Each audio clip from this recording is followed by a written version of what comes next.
मैं यदि पूछूं तुमसे कि संसार कहाँ है तो तुम 10 दिशाओं को बताओगे, लेकिन संसार वहां है नहीं, वहां तो परमात्मा है।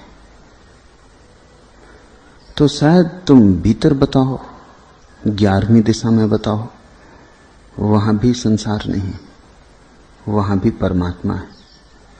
बाहर भी वही है, भीतर भी वही है, फिर संसार कहाँ है? बाहर और भीतर के मध्य, जिसे हम मन कहते हैं, सारा संसार वही है। मन न तो बाहर है और मन न भीतर है। मन बाहर और भीतर के मध्य खड़ी दीवार है और सारा संसार मन का विस्तार है। जो तुम्हें दिखाई पड़ता है वो वही नहीं है जो है। तुम्हें वही दिखाई पड़ता है जो तुम्हारी कामना, तुम्हारी वासना चाहती है। तुम्हारी चाह में सब रंग जाता है, तुम्हारे राग में सब रंग जाता है, और तुम वही देख पाते हो जो तुम्हारी भीतर की कामना तुम्हें दिखाती। तुम्हारा देखना शुद्ध नहीं है, दृष्टि निर्मल नहीं है, विकार से भरी है। विकार का इतना ही अर्थ कि तुम दर्पण की तरह खाली नहीं हो कि वही दिख जाए जो है। तुम्हें वही दिखाई पड़ता है जो तुम प्रक्षेप करते हो। कहीं तुम्हें सौंदर्य दिखाई पड़ता है, कहीं तुम्हें कुरूपता दिखाई पड़ती है, कहीं तुम्हें लाभ दिखाई पड़ता है, कहीं तुम्हें हानि दिखाई पड़ती है। ये सब तुम्हारी धारणाएं, ये तुम्हारी वासनाएं। शुद्ध सत्य सब तरफ मौजूद है, बाहर और भीतर, पर मन सबको रंग डालता है। मैंने सुना है कि मुल्ला नसरुद्दीन एक दफ्तर में नौकर था। बूढ़ा आदमी, 70 साल उम्र, लेकिन पुराना नौकर, इसलिए दफ्तर ने उसे जारी रखा। बहुत लोग थे दफ्तर में काम करने वाले, पुरुष थे, स्त्रियां थीं, और स्त्रियों के संबंध में पुरुषों में अक्सर मजाक चलता रहता। एक सुंदरतम स्त्री थी दफ्तर में। सावन का महीना आया तो उसने मुल्ला नसरुद्दीन को कहा कि मुल्ला साहब, यहां और तो कोई नहीं दिखाई पड़ता जिससे मैं राखी बांधूं, और मेरा कोई भाई नहीं, बस आप ही एक सरल मूर्ति दिखाई पड़ते। तो परसों राखी का त्योहार आता है, मैं आपको राखी बांधूंगी, लेकिन ध्यान रहे 21 रुपया और एक साड़ी आपको देनी पड़ेगी। नसरुद्दीन थोड़ा चिंतित हुआ, माथे पर चिंता की रेखा आई। तो शायद उस स्त्री ने सोचा कि 21 रुपया और साड़ी महंगी मालूम पड़ती है। तो उसने कहा कि नहीं, उसकी फिक्र मत करिए, वो तो मैं मजाक कर रही थी। नसरुद्दीन ने कहा, वो सवाल नहीं, आप गलत समझे। 21 की जगह 42 रुपए ले लेना, एक साड़ी की जगह 2 साड़ी ले लेना, लेकिन कम से कम रिश्ता तो मत बिगाड़ो।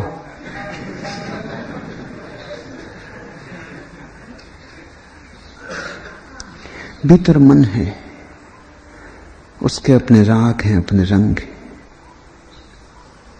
दूसरे को तो दिखाई नहीं पड़ते, तुम ही को दिखाई पड़ते हैं। तुम्हारा मन दूसरे को दिखाई भी कैसे पड़ सकता है? तुम किस दुनिया में रहते हो वो किसी को भी पता नहीं चलता। तुम थोड़े होश से भरो तो तुम ही को पता चलना शुरू होगा। और तुम्हारा मन सारी चीजों को रंग डालता है। किसी को तुम कहते हो मेरा, अपना, किसी को कहते हो पराया, किसी को मित्र, किसी को शत्रु। कौन है मित्र, कौन है शत्रु?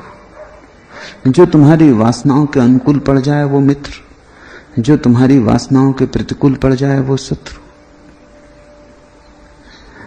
कोई अच्छा लगता है, कोई बुरा लगता है।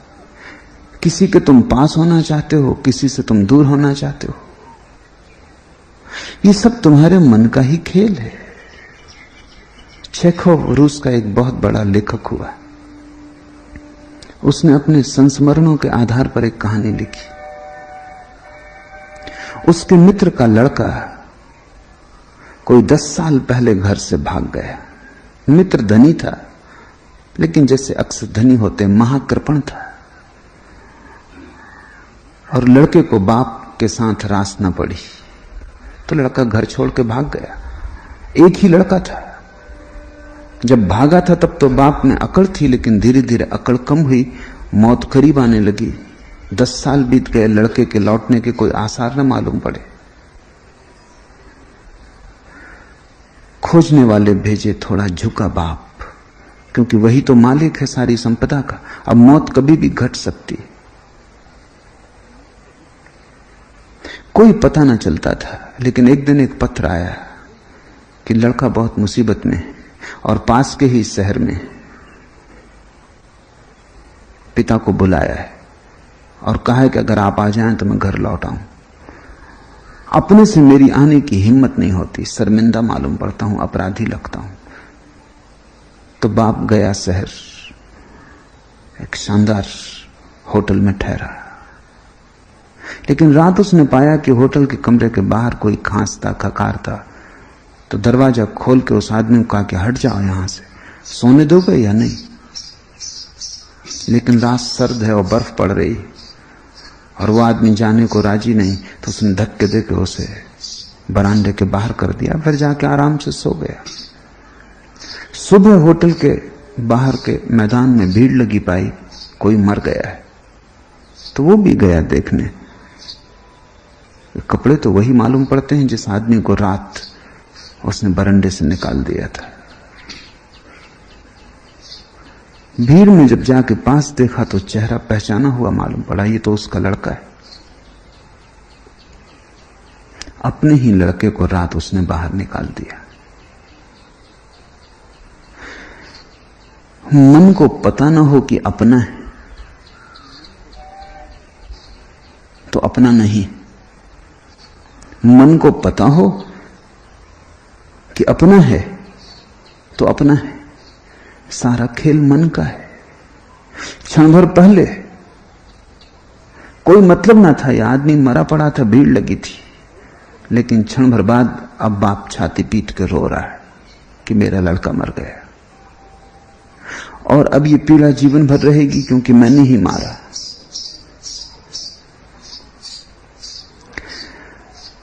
खेल सारा मन का है। अगर अभी सिद्ध हो जाए, कोई दूसरा आदमी आ जाए और कहे कि लड़का मेरा है, तुम्हारा नहीं, तुम भूल में पड़ गए, आंसू सूख जाएंगे, प्रफुल्लता वापस लौट आएगी। क्षण भर में सब बदल जाता है। मन का भाव बदला कि सब बदला। चेखोव ने एक और कहानी लिखी कि 2 पुलिस वाले एक राह से गुजर रहे हैं और एक कुत्ते ने एक आवारा आदमी को काट लिया है। कुत्ता भी आवारा है और उस आदमी ने उसकी टांग पकड़ ली है और होटल के पास भीड़ लगी है और लोग कह रहे हैं इसको मार ही डालो, ये दूसरों को भी सता चुका है, पता नहीं पागल हो, ये कुत्ता एक उपद्रव हो गया है इस इलाके में। पुलिस वाले भी दोनों भीड़ में खड़े हो गए। उनमें से एक बोला कि खत्म ही करो, क्योंकि रात हमको भी रास्ते पे चलने नहीं देता। कुत्ते कुछ सदा से खिलाफ हैं, सन्यासियों, पुलिस वालों, पोस्टमैन, जो भी किसी तरह का यूनिफॉर्म पहनते हैं उनके वो खिलाफ। वो एकदम नाराज हो जाते। हमको भी रात चलने नहीं देता, भौंकता है, उपद्रव मचाता है, मार ही डालो। तभी दूसरे पुलिस वाले ने गौर से कुत्ते को देख के पहले से कहा कि सोच के करना, ये तो पुलिस के इंस्पेक्टर जनरल का कुत्ता मालूम पड़ता है, आवारा नहीं, मैं भली भांति पहचानता हूं। सब रंग बदल गया। वो पुलिस वाला जो कह रहा था मार ही डालो, झपटा उस आवारा आदमी पर, कहा कि तुमने उपद्रव मचा रखा है, ट्रैफिक को रोक रखा है, छोड़ो इस कुत्ते को। जानते हो ये कुत्ता किसका है, कितना मूल्यवान है। कुत्ते को उठाकर उसने कंधे पर रख लिया और उस आवारा आदमी के हाथ पकड़ के कहा कि चलो पुलिस थाने। तभी दूसरे पुलिस वाले ने फिर कहा कि नहीं नहीं, भूल हो गई, ये कुत्ता इंस्पेक्टर जनरल का नहीं, सिर्फ मालूम होता है, क्योंकि उसके तो माथे पर काला चिन्ह है, इसके माथे पर काला चिन्ह नहीं। कुत्ता फेंका उस पुलिस वाले ने नीचे और कहा कि कहां का आवारा कुत्ता, और मैंने उठा लिया और उस आदमी से कहा कि पकड़ इसको, खत्म कर इसको।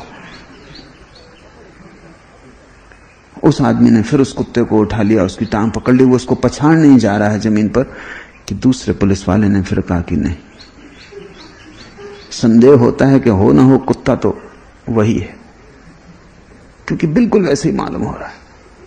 फिर बात बदल गई, फिर दोनों झपट पड़े उस आदमी पे कि तुझे लाख दफा कहा कि यहां उपद्रव मत कर, छोड़ इस कुत्ते को। फिर कुत्ता कंधे पर है। ऐसी वो कहानी चलती हो, कई दफा बदलती, और सारी जिंदगी ऐसी कहानी। मेरा तो सब बदल जाता है, तेरा सब बदल जाता है, और जगत वही का वही है। न आकाश तुम्हारा है, न तारे तुम्हारे हैं, न नदी पहाड़ तुम्हारे हैं, न व्यक्ति तुम्हारे हैं, भला तुमसे पैदा हुए हो तो भी तुम्हारे नहीं। न कोई अपना है न कोई पराया है। अगर सब हैं तो परमात्मा के हैं, अगर सब में कोई है तो परमात्मा है। मेरा और तेरे का सारा खेल